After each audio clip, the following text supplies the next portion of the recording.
To Dave Dodson, the knowledgeable professor at the Stanford School of Business, lecturer, much more.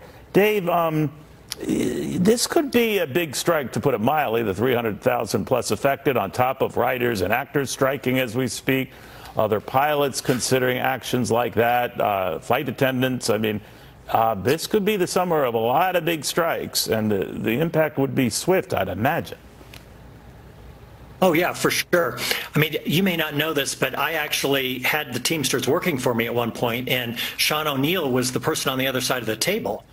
But those were very different times. I wasn't staring down as a CEO 3.5% unemployment of the Teamsters. But go ahead. Exactly.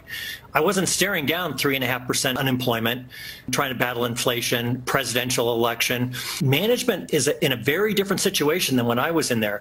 And unions could not have picked a better moment in time to be negotiating these contracts. They're also seizing on another issue here, which I think management is by and large completely missing. And it's one of the things that I talk about in my book, which is that for about 2 or 3 generations, we got our identity around the bowling league and our church and our service clubs, along with our company and our union. Well, most of that's gone away. And so what Sean O'Neill, the president of the union, and other unions are doing is they're saying, we're going to give you a place of identity. And by the way, that's how you get people out on the picket line, is you say, we're like-minded, we have a shared goal. And what Sean O'Neill wants people at UPS to think is, I'm first a Teamster and I'm second a UPS employee. And if he succeeds at that, UPS is in trouble. And if all these other strikes sort of be galvanized at the same time and go on for a long time, then what? Well, then I think you're going to have 2 issues, and the first one is inflation. I'm not worried about inflation with the UPS strike. Nobody's going to change their prices with a strike that might end any day.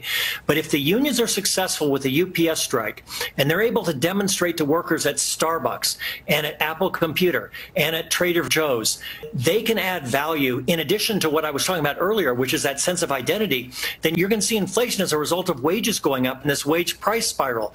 Now, that's not a reason to not pay people fairly, but it is going to be an outcome in the economy that we have to be prepared for. Got it. Professor, thank you. Hope none of that comes to materialize here. Dave Dodson on those developments.